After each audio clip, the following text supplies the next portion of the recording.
Hello friends, good morning and welcome back to my channel. আমার চ্যানেলের আরও একটি নতুন ভিডিওতে আমার সকল সদস্যদের অনেক অনেক প্রাণ ভরা ভালোবাসা। তো কেমন আছো সবাই? আশা করি সবাই খুব ভালো আছো, আর আমিও খুব ভালো আছি। শীতের সবজি দেখতেই খুব ভালো লাগে, তাই না বন্ধুরা? তো চচ্চড়িটা আজকে করব। এখানে নিয়েছি পোস্তটাকে পেস্ট করব। আজকে একটা ডিমের নতুন রেসিপি করব। দেখো, ভাতের চালটা ভিজিয়ে রেখে এখানে আছে মাছের মাথা আর এখানে আছে ডিম। তো আজকে ডিমের একটা নতুন রেসিপি বানাবো। তো চলো তোমাদের সাথে পুরোটাই শেয়ার করব। তো দেখো, এখানে আমি সবজিগুলো কেটে আগে সব রেডি করে নিচ্ছি, তাহলে কিন্তু রান্না করতে সুবিধা হবে। চচ্চড়ির জন্য আমি এখানে নিয়েছি মূলো, বেগুন, সিম, ফুলকপি, আলু। তো এটা দিয়ে আজকে সবজি করব। শীতের দিনে কিন্তু চচ্চড়ি খেতে দারুণ লাগে।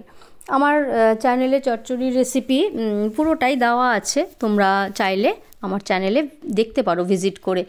আর আজকে পুরো রেসিপিটা হয়তো শেয়ার করতে পারবো না, তবে ওই দেখো এই মানে একদম সরু সরু করে সব রকম সবজি একইভাবে কাটতে হয়। যেমন সিমটা কাটছি, মূলোটাও সেইভাবেই কেটেছি, আর বেগুনও সেইভাবে, আলুও সেইভাবেই, আর ফুলকপিটাকেও ছোট ছোট করে।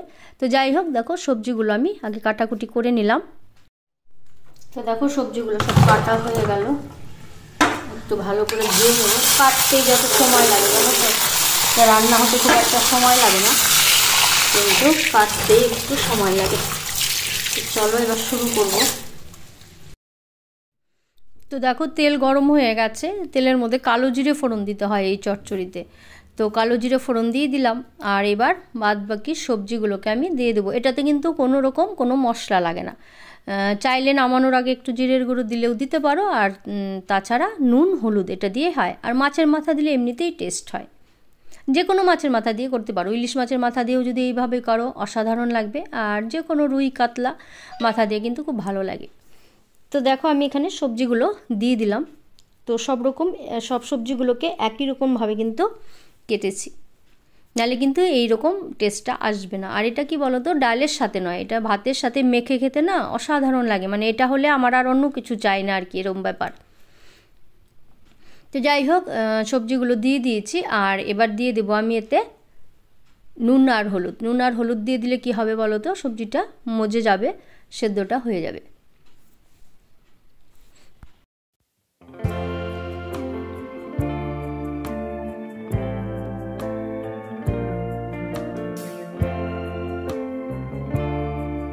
তো চচ্চড়িটা এবার নুন হলুদ দিয়ে আমি ঢাকা দিয়ে দেব, আর এদিকে আমি বসিয়ে দেব ডিমের প্রিপারেশনটা। চলো দেখা যাক এটা কীভাবে করি, পুরোটাই তোমাদের সাথে শেয়ার করছি। তো দেখো, এখানে একটা কড়াই চাপিয়ে দিয়েছি, আর দিয়ে দিলাম পরিমাণ মতো কিছুটা সর্ষের তেল। ডিম তো অনেক রকমভাবে খেয়েছো, তো এইভাবে অবশ্যই একবার খেয়ে দেখবে, জাস্ট অসাধারণ গরম ভাতে। তো এখানে আমি 4টে ডিম নিয়ে নিয়েছি। তোমরা চাইলে তোমাদের পরিমাণ মতো কমানো বাড়ানো করতে পারো। 4টের কম আর নিও না, তাতে ভালো হবে না, কারণ 6টা 7টাও দিতে পারো তোমরা প্রয়োজনে। তো যাই হোক, আমি এখানে আজকে 4টে ডিম দিয়েই করছি। তো ডিমগুলোকে প্রথমে আমি ভেঙে নিলাম,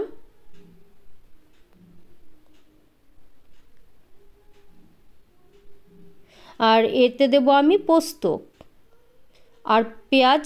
খুব বেশি কিছু লাগবে না এটাতে, মশলা সেরকম কিছু না, শুধু পোস্ত দিয়েই করব। খুব সহজ একটা রেসিপি, কিন্তু খেতে অসাধারণ। তো যাই হোক, ডিমগুলোকে দেখো, ডিমের মধ্যে না একটু খোসাটা পড়ে গেছে, আর এটা তুলতে আমার অবস্থা খারাপ হয়ে যাচ্ছে। দেখবে হাত দিলে না কিছুতেই তোলা যায় না। তো আমি চেষ্টা করছি কিভাবে এটাকে তোলা যায়। তো যাই হোক, আমি পেরেছি তুলতে।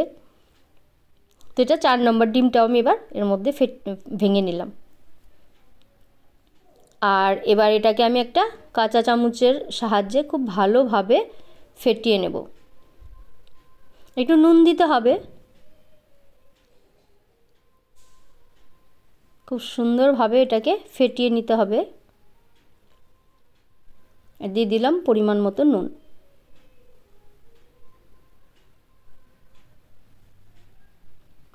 খুব অল্প সময়ের মধ্যে কিন্তু এটা হয়ে যায়। গরম ভাতের সাথে তো ভালো লাগবেই, আর লুচি পরোটার সাথেও কিন্তু এটা অসাধারণ লাগবে। তো দেখো, আমি ডিমের গোলাটাকে এর মধ্যে দিয়ে দিলাম।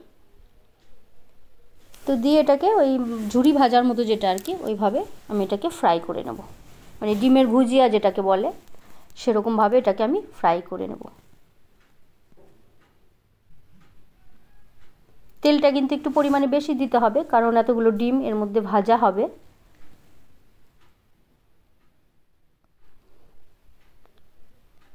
তো খুব সুন্দরভাবে এটাকে ফ্রাই করতে হবে। আর এইভাবে খুন্তির সাহায্যে আমি ভেঙে ভেঙে দিচ্ছি, তাহলে সুবিধা হবে ভাজতে। তো দেখো এটাকে আমি খুব সুন্দরভাবে কিন্তু ভাজাটা করে নিয়েছি। তেলের মধ্যে একটু খুব ভালো করে এটাকে ফ্রাই করে নিলাম।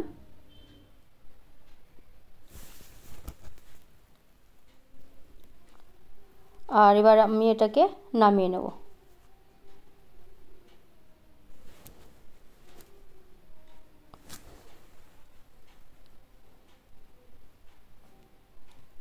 দিয়ে আমি কড়াইটাকে আবার চাপিয়ে দিলাম। তো দেখো আমি ভেজে এইভাবে তুলে রেখে দিলাম।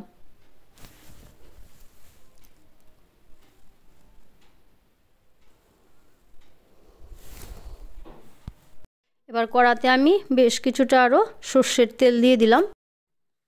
আর এবার তেলের মধ্যে আমি দিয়ে দিলাম 4টে আমার মাঝারি সাইজের পেঁয়াজ আমি কুচিয়ে নিয়েছিলাম। তো সেই পেঁয়াজগুলো আমি দিয়ে দিলাম, দিয়ে একটু ভালো করে এটাকে ফ্রাই করতে হবে।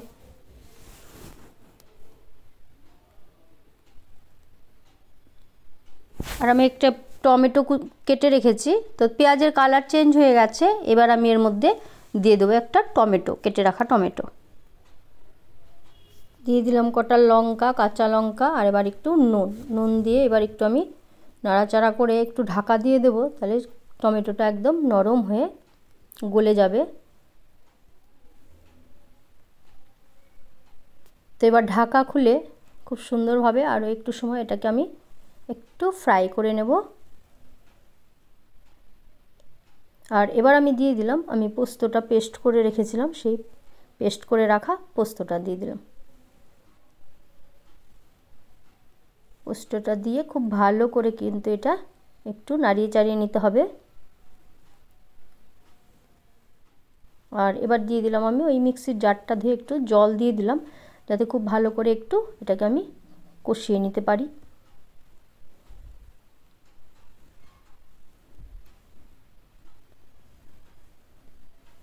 তো খুব ভালো করে এটাকে একটু আমি কষিয়ে নিচ্ছি। তো দেখো জলটা কিন্তু মরে গেছে।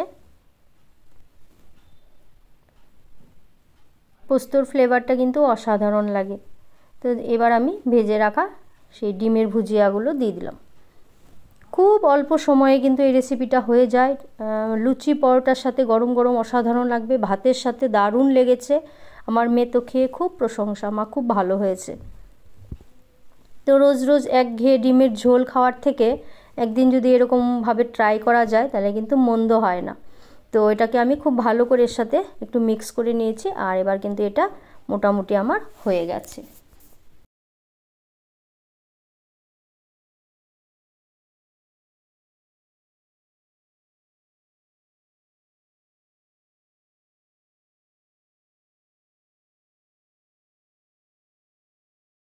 এবার আমি নামানোর আগে দিয়ে দিলাম কিছুটা পরিমাণে সর্ষের তেল, এতে কিন্তু সর্ষের তেলের ফ্লেভারে খুব ভালো লাগবে। আর পোস্ততে আমরা আলু পোস্ত করলে বা পোস্তর যে কোনো রেসিপি করলে কিন্তু ওপর থেকে একটু কাঁচা তেল ছড়িয়ে দিলে খুব ভালো লাগে খেতে।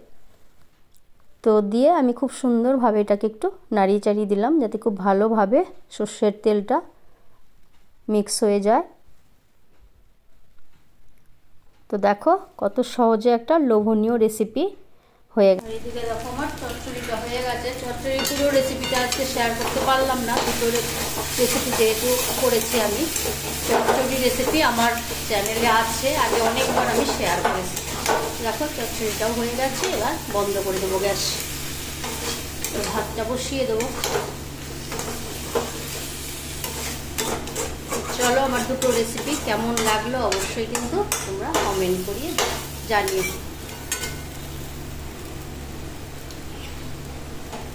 বন্ধ করে দিলাম গ্যাস।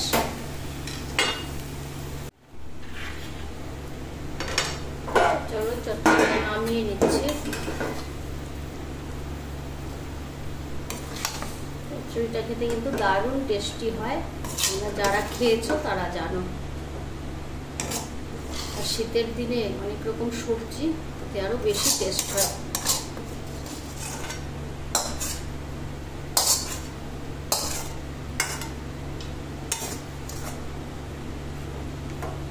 তো দেখো একটু কাছ থেকে দেখিয়ে দিচ্ছি এটা কত লোভনীয় হয়েছে, গরম ভাত দিয়ে মেখে খেতে অসাধারণ।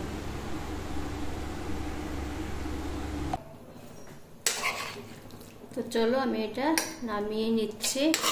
এটা কিন্তু গরম ভাতে অসাধারণ লাগবে, আর লুচি পরোটা রুটির সাথেও কিন্তু খুব ভালোভাবে যাবে। কেমন লাগলো আমার আজকে নতুন একটা রেসিপি? আমি কিন্তু ফার্স্ট টাইম এই রেসিপিটা আজকে করলাম, অসাধারণ একটা রেসিপি। থেকে তোমাদেরকে একটু ভালোভাবে দেখিয়ে দিই। দেখো এটা কতটা লোভনীয় হয়েছে, গরম ভাতে জাস্ট জমে যাবে। এদিকে দেখো ভাত হচ্ছে, ভাত হলে মেখে খেতে দিয়ে দেবো। এবার গ্যাস পরিষ্কার করব, সব পরিষ্কার করে নেব। এই হচ্ছে গরমা গরম ভাত।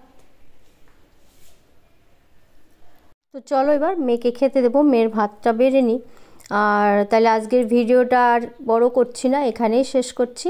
সবাই সুস্থ থেকো, ভালো থেকো। নতুন আরেকটা ভিডিওর সাথে দেখা হবে। আর নতুন বন্ধু পুরনো বন্ধু প্রত্যেককে আমার প্রাণ ভরা অনেক অনেক ভালোবাসা। যারা এখনও পর্যন্ত আমার চ্যানেলটাকে সাবস্ক্রাইব করোনি, প্লিজ আমার চ্যানেলটাকে সাবস্ক্রাইব করে বেল বাটনটাকে প্রেস করে দিও, তাহলে তোমরা কিন্তু নোটিফিকেশান পেয়ে যাবে। আর আমার ভিডিওটা দেখতে দেখতে কোথাও যদি একটু ভালো লাগে, লাইক করে কমেন্ট করে একটু শেয়ার করে দিও তোমাদের বন্ধু বা ফ্যামিলি মেম্বার্সদের সাথে। তাতে করে কিন্তু আমার ভিডিওটা অনেক দূর পর্যন্ত পৌঁছতে পারে। আর তোমাদের কমেন্ট পেয়ে খুব ভালো লাগে। তোমাদের কমেন্ট পেলে পরবর্তী ভিডিও বানানোর জন্য কিন্তু অনেকটাই অনুপ্রাণিত হই আমরা। তো চলো বাই, সবাই সুস্থ থেকো, ভালো থেকো। সবাইকে আরও একবার প্রাণ ভরা ভালোবাসা। টাটা।